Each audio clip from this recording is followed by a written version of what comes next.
Audiobook organizado por Cristiane Batista. Inscreva-se, deixe seu joinha, grata a Deus. C.G. Jung. Os objetivos da psicoterapia. Hoje em dia, ninguém mais contesta que as neuroses sejam distúrbios das funções psíquicas e, por isso, devam ser curadas, de preferência, por um tratamento psíquico. Mas quando se discute o problema da estrutura das neuroses e dos princípios da terapia, já não há mais a mesma unanimidade e se conclui que atualmente ainda não existe uma ideia totalmente satisfatória quanto à natureza das neuroses ou aos princípios do tratamento. Neste sentido, duas correntes ou escolas tiveram uma aceitação especial entre nós. Mas mesmo assim, a lista das opiniões divergentes está longe de ser encerrada. Muitos não tomam partido e, dentro do antagonismo geral das opiniões, têm suas ideias próprias. Se quiséssemos criar um quadro com essa miscelânea, teríamos que reunir na nossa paleta o arco-íris inteiro e todos os seus matizes. Se estivesse ao meu alcance, bem que gostaria de fazê-lo, pois sinto necessidade de visualizá-las em conjunto, toda vez que as opiniões sobre um mesmo assunto se diversificam muito. Nunca consegui deixar de reconhecer por muito tempo a validade das opiniões divergentes. Tais opiniões não poderiam ter surgido, nem arrebanhado um séquito de adeptos, se não correspondessem a uma certa psicologia, a um temperamento específico, a uma realidade psíquica fundamental mais ou menos generalizada. Se excluíssemos sumariamente qualquer uma dessas opiniões, taxando-a de errônea e condenável, estaríamos simplesmente negando a existência do temperamento específico ou da realidade que lhe deram origem, e a estaríamos encarando com equívoco, o que seria violentar o nosso próprio material de experiência.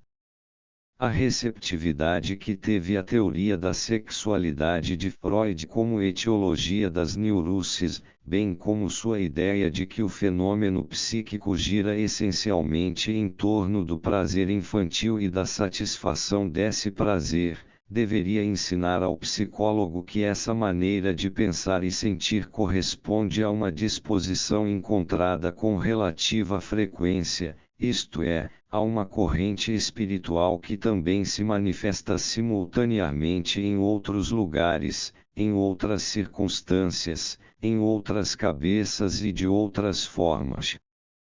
Como um fenômeno psíquico coletivo independentemente da teoria de Freud.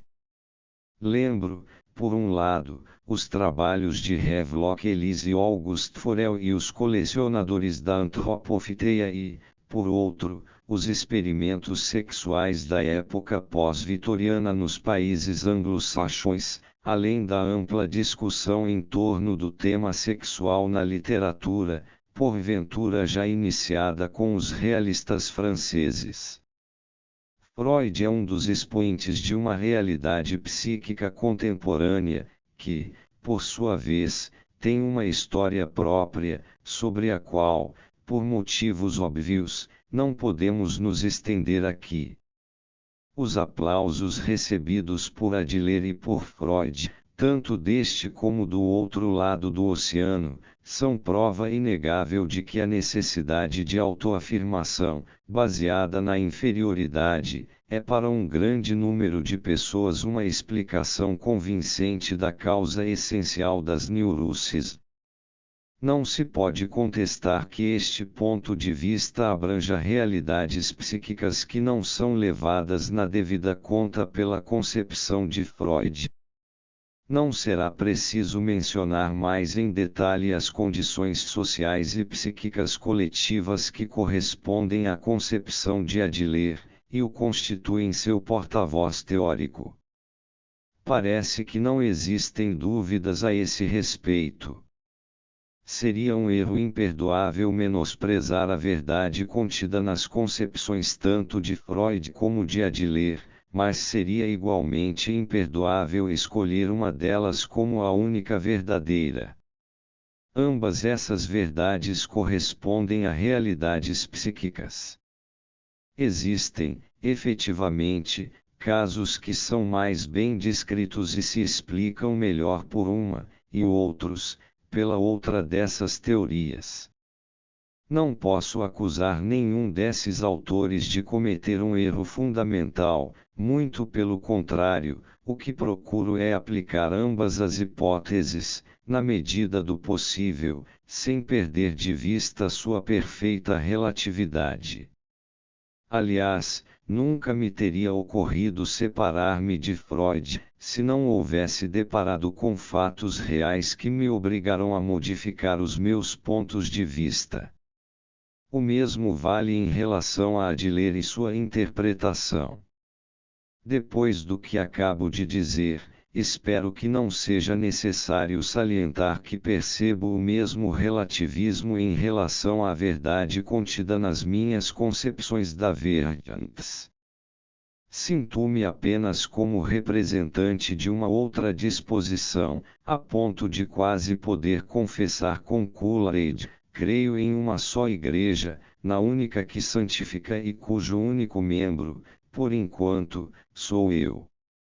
Se hoje existe um campo, em que é indispensável ser humilde e aceitar uma pluralidade de opiniões aparentemente contraditórias, esse campo é o da psicologia aplicada. Isto porque ainda estamos longe de conhecer a fundo o objeto mais nobre da ciência, a própria alma humana. Por ora dispomos apenas de opiniões mais ou menos plausíveis, ainda inconciliáveis. Logo, se venho a público para dizer algo a respeito das minhas ideias, peço, por favor, que isso não seja interpretado como propaganda de uma nova verdade, ou como anúncio de um evangelho definitivo. Na realidade, posso falar apenas das tentativas que fiz no sentido de esclarecer obscuros fatos psíquicos ou de superar dificuldades terapêuticas. Gostaria de deter-me precisamente neste último ponto, pois é aí que hei de introduzir modificações. Como se sabe, uma teoria incompleta pode ser suportada por muito tempo. O mesmo não se dá com um método terapêutico incompleto. Na minha prática psicoterapêutica de quase 30 anos acumulei uma série considerável de fracassos, que me influenciaram mais do que os meus sucessos. Qualquer pessoa pode ter êxito na psicoterapia, a começar pelo xamã primitivo e o benzedor. O psicoterapeuta pouco ou nada aprende com os sucessos, principalmente porque o fortalecem nos seus enganos. Os fracassos, ao invés, são experiências preciosíssimas, não só porque através deles se faz a abertura para uma verdade maior, mas também porque nos obrigam a repensar nossas concepções e métodos. Ao mesmo tempo que reconheço que, também na prática, os meus progressos são devidos, em primeiro lugar, a Freud, a seguir, também a Adler, posto que aplico as possibilidades oferecidas pelos seus pontos de vista na terapia dos pacientes, também tenho que mencionar que sofri muitos rivsas esses que me davam a sensação de que os poderia ter evitado, se os fatos precisos, que mais tarde me obrigaram a introduzir modificações, tivessem sido levados em consideração. É praticamente impossível descrever aqui todas as dificuldades com que esbarrei. Tenho que me limitar a destacar apenas alguns dos casos típicos. As maiores dificuldades, tive-as com pacientes de mais idade, isto é, de mais de 40 anos. Com pessoas mais jovens, bastam-me, em geral, os pontos de vista já conhecidos, pois a tendência, tanto de Freud como de Adler, é ajustar os pacientes e normalizá-los. Ambos esses pontos de vista podem ser aplicados perfeitamente em pessoas jovens, aparentemente sem deixar vestígios de perturbações.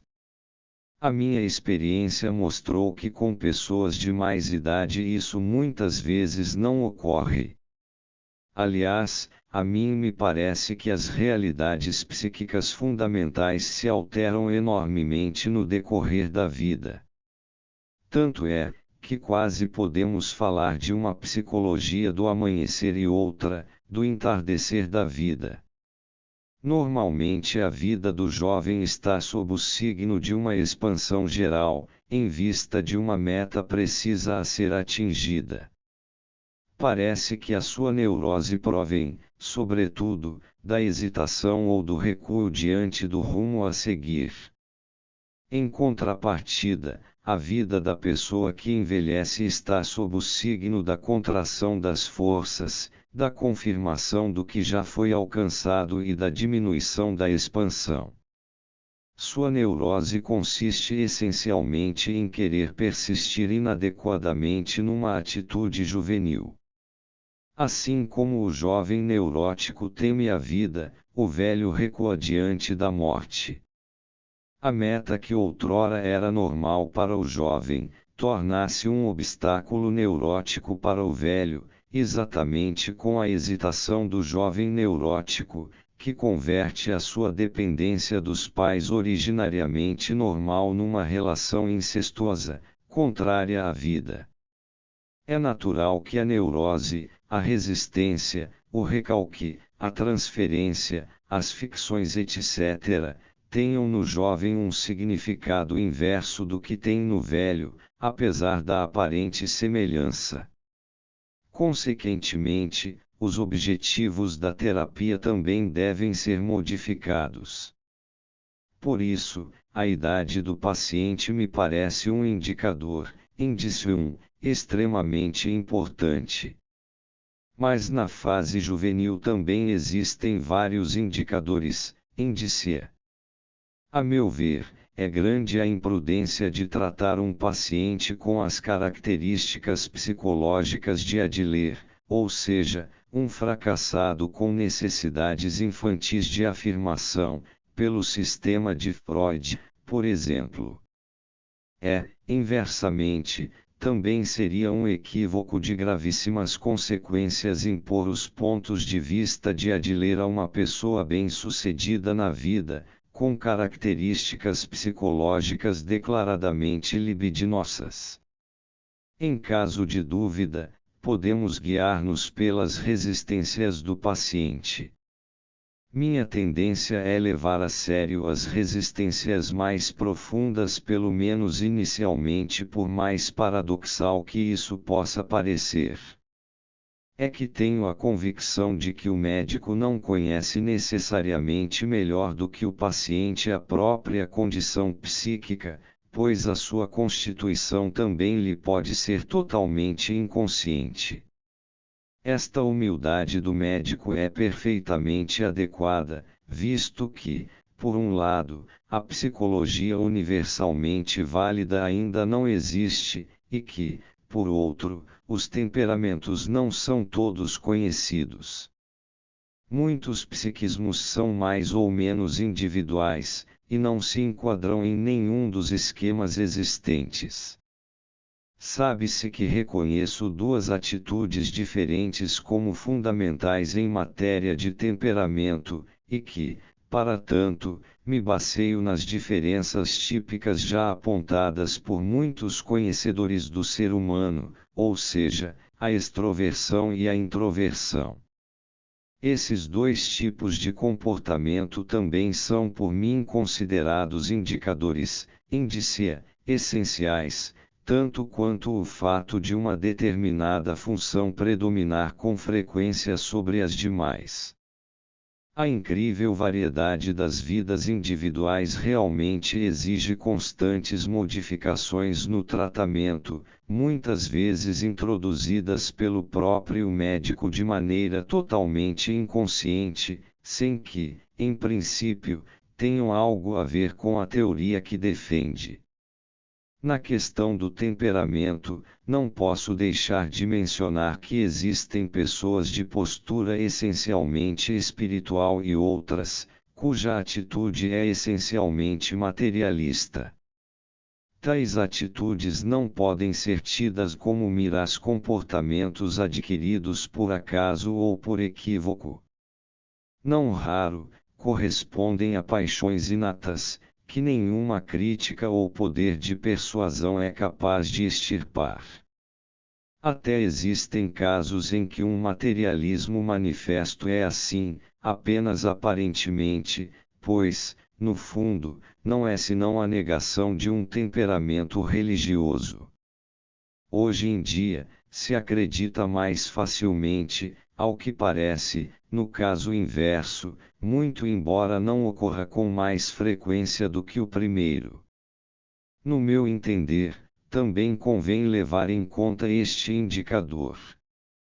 Quando usamos a expressão indicadora, índice 1, até pode parecer que estamos querendo indicar esta ou aquela terapia, como é costume na medicina. Talvez até fosse certo proceder assim. Acontece, porém, que a psicoterapia contemporânea ainda não chegou a esse ponto, razão por que o termo indicador infelizmente não significa muito mais do que um alerta para o perigo da unilateralidade. A psique humana é extremamente ambígua. Diante de cada caso particular, é preciso indagar se este comportamento ou aquele traço de caráter é verdadeiro, ou simplesmente uma compensação do seu contrário. Devo confessar que tantas vezes me enganei nesse aspecto, que no caso concreto me abstenho de usar, na medida do possível, o que a teoria preconceitua a respeito da estrutura da neurose e do que o paciente pode e deve fazer, e deixo a pura experiência decidir quanto aos objetivos terapêuticos. Isto talvez possa parecer estranho, pois normalmente se supõe que o terapeuta tenha um objetivo. Em psicoterapia, considero até aconselhável que o médico não tenha objetivos demasiado precisos, pois dificilmente ele vai saber mais do que a própria natureza ou a vontade de viver do paciente. As grandes decisões da vida humana estão, em regra, muito mais sujeitas aos instintos e a outros misteriosos fatores inconscientes do que à vontade consciente, ao bom senso, por mais bem intencionados que sejam. O sapato que serve num pé, aperta no outro, e não existe uma receita de vida válida para todo mundo. Cada qual tem sua forma de vida dentro de si, sua forma irracional, que não pode ser suplantada por outra qualquer. Nada disso impede, naturalmente, que se prossiga com a normalização e a racionalização até onde for possível. Com um resultado terapêutico satisfatório, provavelmente pode dar-se o caso por encerrado. Se assim não for, a terapia não terá outro recurso a não ser orientar-se pelos dados irracionais do doente. Neste caso, a natureza nos servirá de guia, e a função do médico será muito mais desenvolver os germes criativos existentes dentro do paciente do que propriamente tratá-lo. O que tenho a dizer começa no ponto em que o tratamento termina, e onde começa a evolução. Como se vê, minha contribuição à questão da terapia limita-se, portanto, aos casos em que os resultados obtidos com o tratamento racional não são satisfatórios. O material casuístico que tenho à minha disposição compõe-se de maneira singular, há uma decidida minoria de casos novos. A maioria deles já se submeteu anteriormente a alguma forma de tratamento psicoterapêutico, com resultados parciais ou negativos. Aproximadamente um terço dos meus clientes nem chega a sofrer de neuroses clinicamente definidas. Estão doentes devido à falta de sentido e conteúdo de suas vidas. Não me oponho a que se chame essa doença de neurose contemporânea generalizada. No mínimo, 2/3 dos meus pacientes estão na segunda metade da vida. Essa clientela singular demonstra uma resistência especial aos métodos racionais de tratamento. De certo porque, em geral, se trata de indivíduos socialmente bem ajustados, muitas vezes altamente capacitados, para os quais a normalização não tem o menor sentido. No que diz respeito às pessoas que chamamos de normais, tenho menos condições ainda de oferecer-lhes uma filosofia de vida pronta. Na maioria dos meus clientes, os recursos do consciente estão esgotados. A expressão inglesa usual, I am stuck igual estou encalhado, define bem o seu estado. É este fato, sobretudo, que me obriga a sair em busca de alternativas desconhecidas. Há perguntas como: qual é seu conselho? Que devo fazer? Não sei responder, pois nem eu mesmo sei. Só sei de uma coisa, é que, quando o meu consciente encalha por não encontrar saídas viáveis, minha alma inconsciente vai reagir a essa estagnação insuportável. Esse ficar estagnado é um processo psíquico. No decurso da evolução da humanidade, esse fato repetiu-se incontáveis vezes, e até se tornou tema de inúmeros contos e mitos, como os que falam da chave mágica para abrir um portão trancado, ou então de um animal prestativo que vem ajudar alguém a encontrar o caminho oculto. Em outras palavras, ficar estagnado é um episódio típico que também deve ter dado origem a reações e compensações típicas no decorrer dos tempos.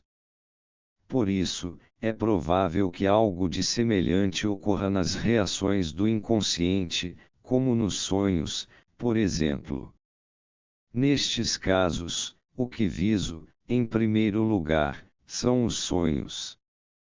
Não o faço por teimosia, por querer resolver as coisas por meio dos sonhos custe o que custar, ou por ter uma teoria misteriosa a respeito do sonho, que predetermina o que deve acontecer, mas simplesmente porque não tenho outra saída.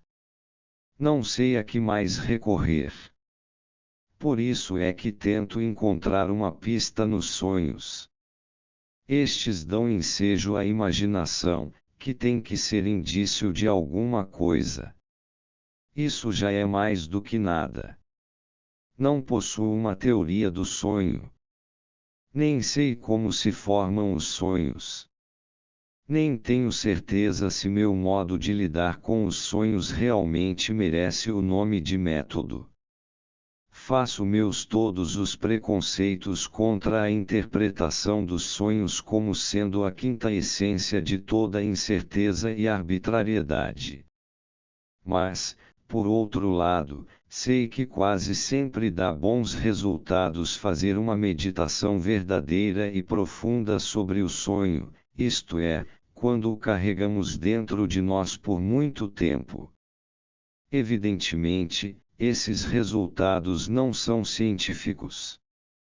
Não se prestam ao exibicionismo, nem permitem que sejam racionalizados. Mas na prática é um aviso importante, que indica ao paciente em que direção aponta o inconsciente. Não posso deter-me na questão de saber se os resultados da meditação sobre os sonhos são seguros ou cientificamente comprováveis. Se isso me preocupasse, estaria perseguindo um objetivo secundário, autoerótico. Devo contentar-me simplesmente com o fato de que ele significa algo para o paciente e faz fluir a sua vida. O único critério que posso admitir, portanto, é que o meu esforço seja eficaz. Meu hobby científico, ou seja, a vontade de entender sempre por que ele é eficaz, tem que ser relegado às minhas horas de lazer. Os conteúdos dos sonhos iniciais, isto é, dos sonhos que se tem, no início deste tipo de empreendimento, são infinitamente diversificados. No princípio, os sonhos voltam-se frequentemente para o passado, e lembram coisas esquecidas e perdidas. Muitas vezes, essas estagnações, acompanhadas de desorientação, ocorrem quando a vida se tornou unilateral. Nesses pacientes pode ocorrer subitamente uma perda de libido. Toda a atividade exercida até então perde o interesse e se torna sem sentido. De repente, suas metas perdem todos os atrativos. O que em algumas pessoas pode ser um estado apenas passageiro, pode tornar-se crônico em outras. Em muitos desses casos, sucede que as oportunidades de um desenvolvimento da personalidade, diverso do que se deu na realidade, ficaram soterradas num ponto qualquer do passado e ninguém sabe disso, nem o próprio paciente. O sonho, porém, pode levantar pistas. Em outros casos, o sonho pode referir-se a realidades do presente, que o consciente nunca admitiu como sendo problemáticas ou conflitantes, como, por exemplo, o casamento, a posição social, etc. Essas pistas oferecidas pelos sonhos iniciais, a que aludimos há pouco, ainda estão dentro do âmbito do racional. Provavelmente não me seria difícil torná-los inteligíveis. A dificuldade real começa somente quando os sonhos não indicam coisas palpáveis, e isso acontece com frequência, principalmente quando tentam antecipar coisas futuras. Não seriam necessariamente sonhos proféticos, mas apenas sonhos de pressentimento ou recognitivos. Sonhos desse tipo contêm intuições de coisas possíveis. Por isso nunca são inteligíveis para quem não está em jogo. Muitas vezes, nem eu consigo ver plausibilidade neles, por isso costumo dizer ao paciente nesses casos, não acredito. Mas vá em frente, siga os rastros.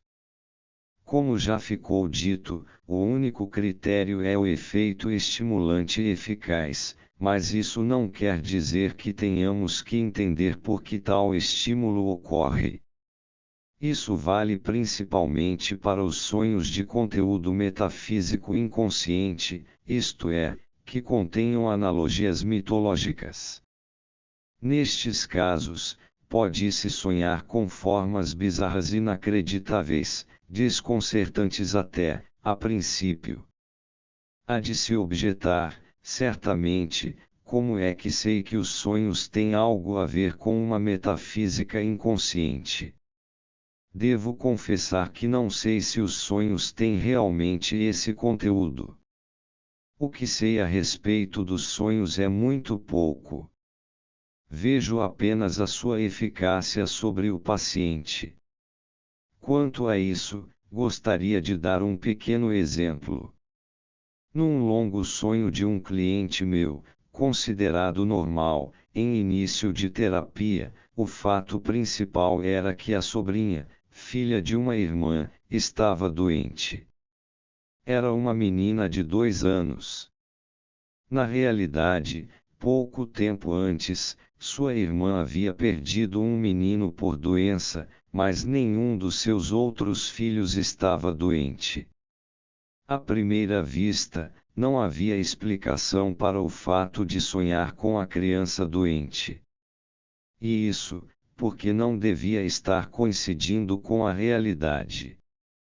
As relações entre o sonhador e sua irmã eram distantes, não havia muita intimidade entre eles. Por esse motivo, meu cliente sentia-se pessoalmente pouco envolvido.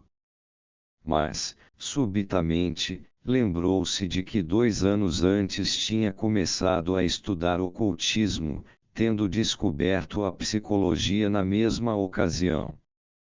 Logo, a criança devia ser o seu interesse pelas coisas psíquicas, um pensamento que a mim nunca me poderia ter ocorrido.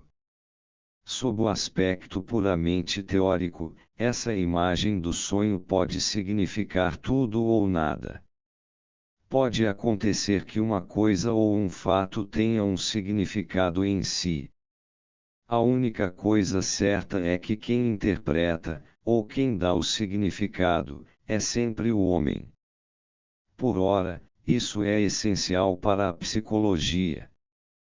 Para o sonhador, a ideia de que o estudo do ocultismo pudesse ser patológico era nova e interessante. De certa forma, causou-lhe um impacto.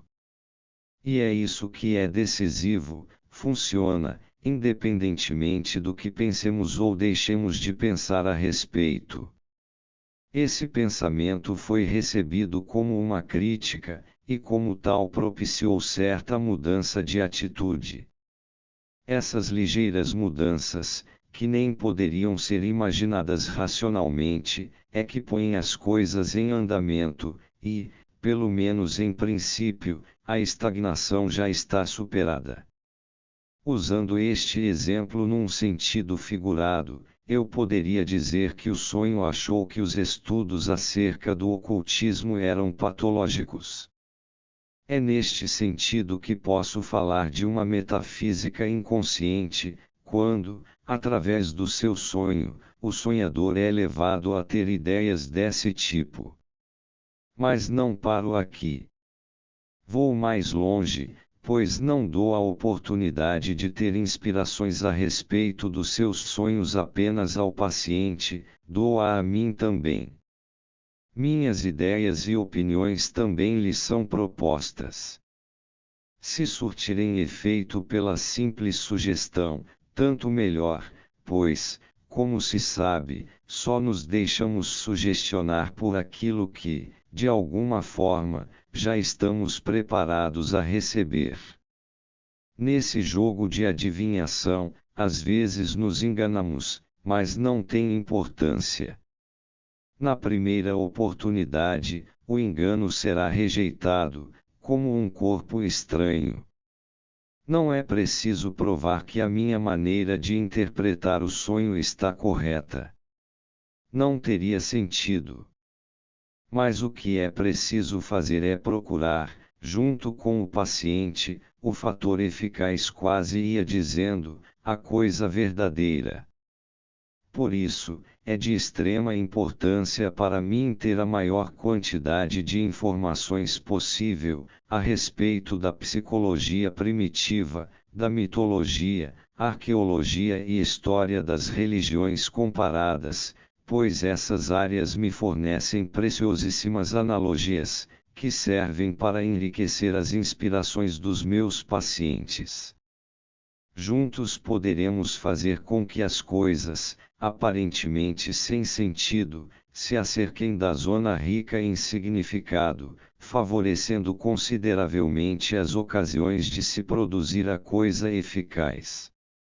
Aliás, para o leigo que já fez o que estava ao seu alcance no nível pessoal e racional, e, mesmo assim, não conseguiu descobrir qualquer sentido ou satisfação, a oportunidade de poder penetrar na esfera irracional da vida e da experiência, vai ter uma importância incalculável. Com isso, também mudará o seu dia a dia normal, que até pode adquirir um novo interesse. Afinal, a maioria das coisas depende muito mais da maneira como as encaramos, e não de como são em si. Vale muito mais a pena viver as pequeninas coisas com sentido, do que as maiores, sem sentido algum. Creio não subestimar o risco deste empreendimento. É como se estivéssemos começando a construir uma ponte em direção ao céu. Poder-se-ia até objetar ironicamente isso, aliás, já foi feito muitas vezes que ao procederem assim, médico e paciente, no fundo, só estão fantasiando juntos. Essa objeção nem é um contra-argumento, pois acerta o alvo em cheio. O meu esforço consiste justamente em fantasiar junto com o paciente. Pois não é pouca a importância que dou à fantasia. Em última análise, a fantasia é para mim o poder criativo materno do espírito masculino. No fundo, nunca superamos a fantasia. Existem fantasias sem valor, deficientes, doentias, insatisfatórias, não resta a menor dúvida. Em pouco tempo, qualquer pessoa de mente sadia percebe a esterilidade de tais fantasias. No entanto, como é sabido, o erro não invalida a regra. Toda obra humana é fruto da fantasia criativa. Se assim é, como fazer pouco caso do poder da imaginação? Além disso, normalmente, a fantasia não era, porque a sua ligação com a base instintual humana e animal é por demais profunda e íntima. É surpreendente como ela sempre chega a propósito. O poder da imaginação, com sua atividade criativa, liberta o homem da prisão da sua pequenez, do ser só isso, e o eleva ao estado lúdico. O homem, como diz Schiller, só é totalmente homem, quando brinca. O que viso é produzir algo de eficaz, é produzir um estado psíquico, em que meu paciente comece a fazer experiências com seu ser, um ser em que nada mais é definitivo nem irremediavelmente petrificado, é produzir um estado de fluidez, de transformação e de vir a ser. Minha técnica só pode ser apresentada em seus princípios, evidentemente. Os leitores que, por acaso, estão familiarizados com a minha obra, podem extrair os paralelos necessários. Gostaria apenas de destacar aqui que a minha maneira de proceder não pode ser interpretada como não tendo metas nem limites. De fato, a regra que sempre sigo é nunca ir além do significado contido no fator eficaz. Em cada caso, esforço-me apenas para que o paciente tome, o quanto possível, consciência desse significado, a fim de que ele perceba que o mesmo também tem uma dimensão que ultrapassa o nível pessoal. Explico-me. Quando algo sucede a alguém e essa pessoa acredita que só a ela isso pode acontecer e na realidade o mesmo acontece a muita gente, ela está tendo, evidentemente, uma atitude incorreta, demasiadamente pessoal. Por isso é excluída da comunidade humana. Da mesma forma, é preciso não só ter uma consciência pessoal do momento presente, mas também uma consciência que transcenda o pessoal, cuja alma perceba a continuidade histórica. Por mais abstrato que possa parecer, é uma realidade encontrada na prática que a causa de inúmeras neuroses está principalmente no fato de as necessidades religiosas da alma não serem mais levadas a sério, devido à paixão infantil do entendimento racional. Afinal, o psicólogo dos nossos dias deveria saber que o que importa já não são dogmas e credos, mas sim toda uma atitude religiosa, que tem uma função psíquica de incalculável alcance. A continuidade histórica é imprescindível justamente para essa função religiosa. Voltando ao problema da minha técnica, pergunto-me até que ponto posso considerar que Freud contribuiu para sua elaboração. Em todo caso, aprendi esta técnica a partir do método da livre associação de Freud e a considero um aperfeiçoamento diretamente decorrente dela. Enquanto o paciente necessitar a minha ajuda para descobrir os momentos eficazes dos seus sonhos, e eu tiver que esforçar-me por mostrar-lhe o sentido geral de seus símbolos, ele ainda não saiu do estado psíquico infantil.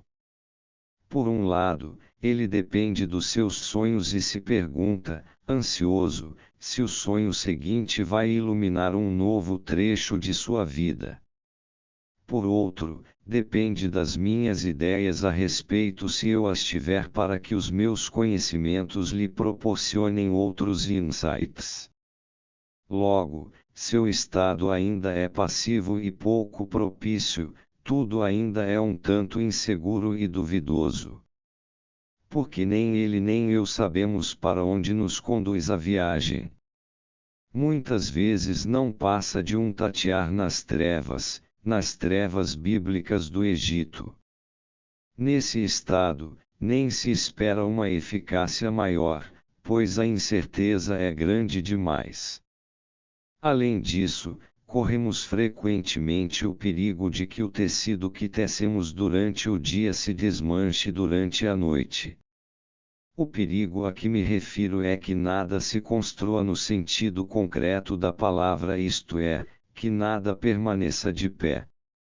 Nessas situações, não raro, sobrevém um sonho particularmente colorido ou com estranhas figuras.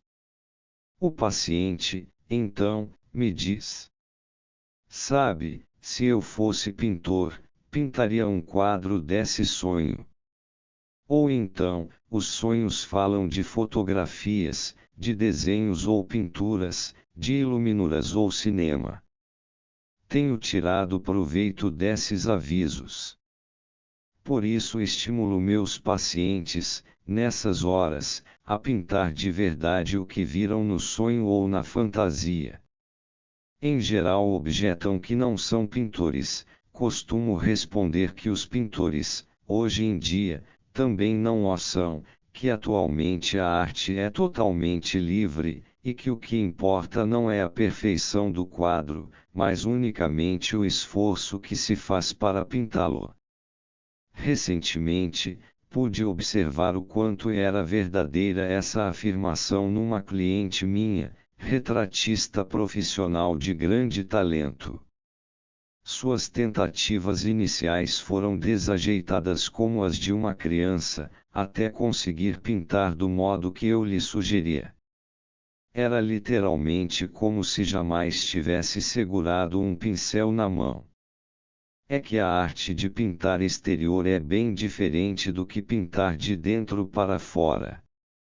Assim sendo, muitos dos meus pacientes mais adiantados começam a pintar. Compreendo que as pessoas fiquem profundamente intrigadas com esse diletantismo totalmente inútil. Mas não podemos esquecer que não se trata de pessoas que ainda não tiveram oportunidade de provar sua utilidade social, e sim, de pessoas que já não conseguem encontrar sua razão de ser na utilidade social, e que se defrontam com a questão mais profunda e mais perigosa do sentido da sua vida individual. Ser uma partícula dentro da massa só tem atrativo e sentido para quem nunca chegou a sê-lo, não para quem já o viveu até o fastio total. O sentido da vida individual e sua importância podem ser negados por aquele que está abaixo do nível normal de ajustamento dentro da sociedade, e será negada sempre por aquele cuja ambição é ser criador de rebanhos. Quem não pertence nem a uma, nem a outra dessas categorias, confrontar-se-á, mais cedo ou mais tarde, com esse penoso problema. Ainda que ocasionalmente os meus pacientes produzam obras de grande beleza, boas para serem expostas em mostras de arte moderna, eu as considero totalmente desprovidas de valor artístico, quando medidas pelos padrões da arte verdadeira. É essencial até que não tenham valor, pois, do contrário, meus pacientes poderiam considerar-se artistas, e isso seria fugir totalmente à finalidade do exercício. Não é arte, e aliás, nem deve sê-lo.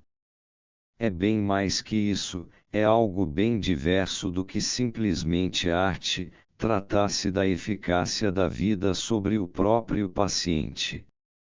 Aquilo que do ponto de vista social não é valorizado, passa a ocupar aqui o primeiro plano, isto é, o sentido da vida individual, que faz com que o paciente se esforce por traduzir o indizível em formas visíveis.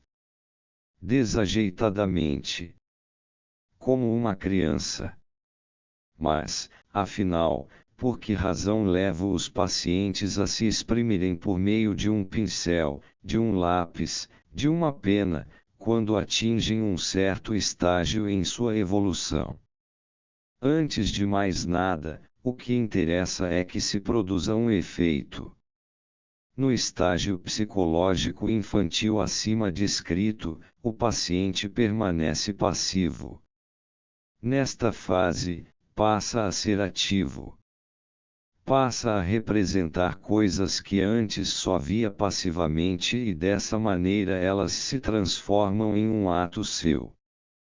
Não se limita a falar do assunto. Também o executa.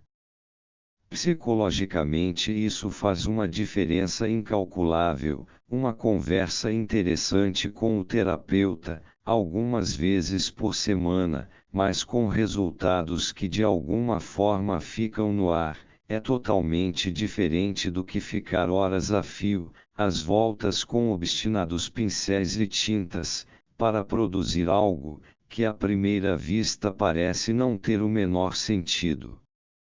Se para o paciente esse pintar realmente não tivesse sentido, o esforço exigido lhe repugnaria tanto, que dificilmente o convenceríamos a pegar no pincel uma segunda vez. Mas é porque a sua fantasia não lhe parece totalmente desprovida de sentido que, ao ativá-la, o efeito se acentua. Além disso, a execução material do quadro obriga-o a contemplar cuidadosa e constantemente todos os seus detalhes. Isso faz com que o efeito seja plenamente desenvolvido. Desse modo, introduz-se na fantasia um momento de realidade, o que lhe confere um peso maior e, consequentemente, lhe aumenta o efeito. A pintura de quadros pelo próprio paciente produz efeitos incontestáveis, embora esses efeitos sejam difíceis de descrever. Basta, por exemplo, que um paciente perceba que, por diversas vezes, o fato de pintar um quadro o liberta de um estado psíquico deplorável, para que ele lance mão desse recurso cada vez que seu estado piora. O valor dessa descoberta é inestimável, pois é o primeiro passo para a independência, a passagem para o estado psicológico adulto. Usando esse método, se me for permitido usar este termo, o paciente pode tornar-se independente em sua criatividade. Já não depende dos sonhos, nem dos conhecimentos do médico, pois, ao pintar-se a si mesmo, digamos assim, ele está se plasmando. O que pinta são fantasias ativas, aquilo que está mobilizado dentro de si.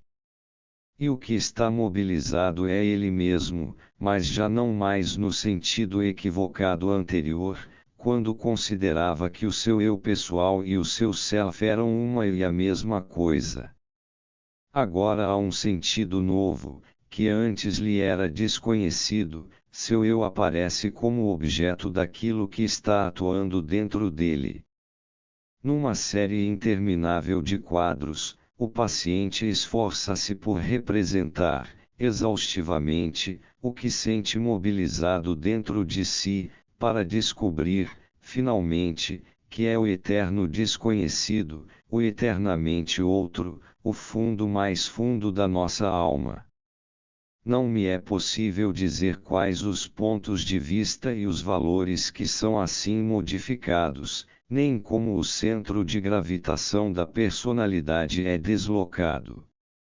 É como se a Terra tivesse descoberto que o Sol é o centro das trajetórias dos planetas e do seu próprio percurso. Mas então já não sabíamos essas coisas há muito tempo. Acredito que sim. Mas quando sei alguma coisa, o outro dentro de mim está longe de sabê-lo, pois, na realidade, vivo como se não o soubesse. A maioria dos meus pacientes sabia, mas não o vivia. E por que não o vivia? Certamente pelo mesmo motivo que faz com que todos nós vivamos a partir do eu. É esta a razão por que superestimamos o consciente. Para o jovem que ainda não se ajustou e nem obteve sucesso na vida, é extremamente importante formar o seu eu consciente da maneira mais eficaz possível, isto é, educar a sua vontade. A não ser que seja um gênio, ele nem deve acreditar que algo esteja atuando dentro dele que não se identifique com a sua vontade. Ele tem que se sentir um ser volitivo. Convém até que desvalorize as outras coisas dentro de si, ou que as considere dependentes de sua vontade, pois sem essa ilusão provavelmente não conseguiria ajustar-se socialmente. Mas as coisas mudam quando o homem entra na segunda metade da vida. Aí ele já não tem necessidade de educar sua vontade consciente, mas precisa da experiência do seu próprio ser, para entender o sentido da sua vida individual. Para ele, a utilidade social já deixou de ser um fim, embora não lhe negue o valor. Sente sua atividade criadora cuja inutilidade social lhe parece evidente como um trabalho que lhe é benéfico. Sua atividade também vai libertá-lo progressivamente da dependência doentia, com isso, vai adquirindo firmeza interior e renovando sua autoconfiança. Estas últimas conquistas, por sua vez, vão reverter em novos benefícios para a vida social do paciente. Pois uma pessoa interiormente segura e autoconfiante está mais bem preparada para suas funções sociais do que alguém que não está bem com o seu inconsciente. Evitei ao máximo a teoria propositadamente, para que a minha conferência não se tornasse pesada. Por isso, deixei diversos pontos obscuros, sem explicação. No entanto, para que os quadros produzidos pelos meus pacientes se tornem inteligíveis, sou obrigado a me deter em certos conceitos teóricos. Todos esses quadros têm um caráter marcadamente simbólico e primitivo, o que se manifesta tanto através do desenho quanto da cor. Em geral, as cores são de uma intensidade selvagem, e frequentemente se nota um inconfundível arcaísmo. Estas características indicam a natureza das forças criativas subjacentes. Trata-se de tendências irracionais, simbológicas, de caráter histórico ou arcaico tão definido, que não é difícil traçar o seu paralelo com formações semelhantes na arqueologia e na história das religiões comparadas. Assim sendo, é lícito supor que os nossos trabalhos pictóricos provenham principalmente das regiões da psique, que designei como inconsciente coletivo. Entendo por esta expressão um funcionamento psíquico inconsciente, genérico, humano, que está na origem não só das nossas representações simbológicas modernas, mas também de todos os produtos análogos do passado da humanidade. Tais imagens brotam de uma necessidade natural, e esta, por sua vez, é por elas satisfeita.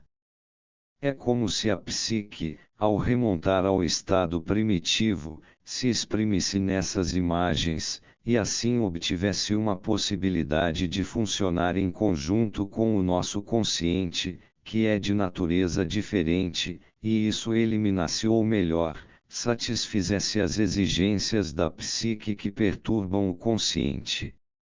Devo acrescentar, contudo, que a atividade meramente pictórica, em si, não basta.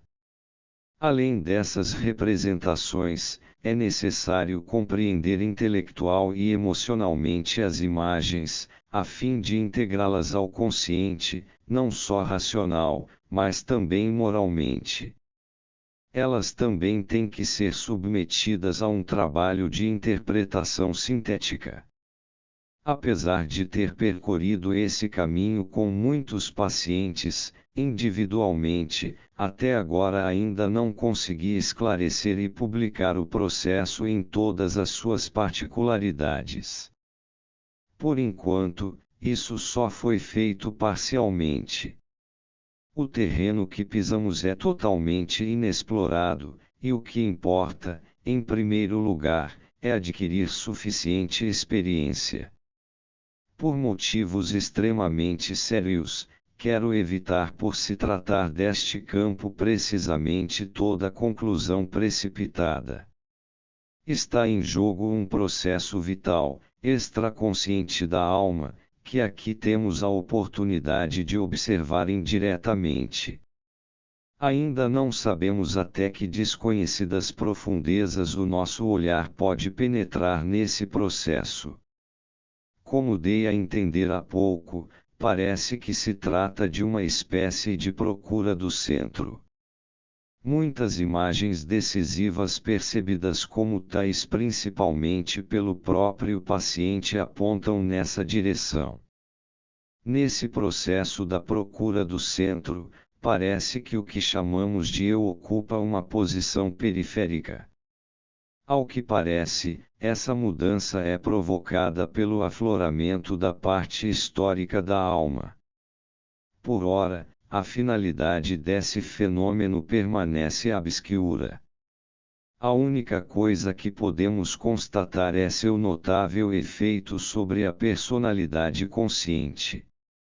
O fato de essa mudança intensificar a sensação de vida e manter a sua fluidez deve levar-nos a concluir que uma função toda especial lhe é inerente. Poderíamos falar de uma nova ilusão. Mas o que é ilusão? De que pontos de vista nos permitem definir algo como ilusório? Será que existe algo dentro da alma que possa ser chamado de ilusão? Quem sabe se essa ilusão é para a alma a forma mais importante e indispensável de vida, como o oxigênio para o organismo. Aquilo que chamamos de ilusão é, talvez, uma realidade psíquica de suprema importância. A alma, provavelmente, não se importa com as nossas categorias de realidade. Parece que para ela é real tudo o que antes de mais nada é eficaz. Quem quiser sondar a alma, não pode confundi-la com o seu consciente, senão acabará ocultando o objeto da pesquisa a seus próprios olhos. Muito pelo contrário, ainda temos que descobrir o quanto a alma difere do consciente para sermos capazes de reconhecê-la. Logo, a coisa mais provável é que é para ela realidade o que nós chamamos de ilusão, e, portanto, nada seria mais incomensurável do que medir a realidade anímica pelos nossos padrões conscientes. Para o psicólogo, nada há de mais estúpido do que o ponto de vista do missionário que declara ilusórios os deuses dos pobres pagãos. No entanto, infelizmente, hoje ainda se costuma dogmatizar, como se aquilo que chamamos de realidade também não fosse ilusório. No domínio psíquico, como na experiência em geral, realidade são os fatores eficazes. Não importa quais os nomes que o homem lhes dê. O importante é entender essas realidades como tais, dentro da medida do possível. Não se trata de substituir um nome por outro. Assim sendo, o espírito não deixa de ser espírito para a alma, ainda que o chamemos de sexualidade. Repito, esses nomes e mudanças de nomes nada têm a ver com a essência do processo descrito. Como todo o estar aí, seende, ele não se esgota nos conceitos racionais do consciente. Por conseguinte, os meus pacientes têm razão quando preferem as imagens e as interpretações simbólicas, como o que há de mais adequado e eficaz. É isso, mais ou menos, o que tinha a apresentar, numa exposição como esta, sobre as linhas gerais dos conceitos e intenções da minha terapia. Dou-me por satisfeito, se pôde servir de estímulo. Apenas de estímulo.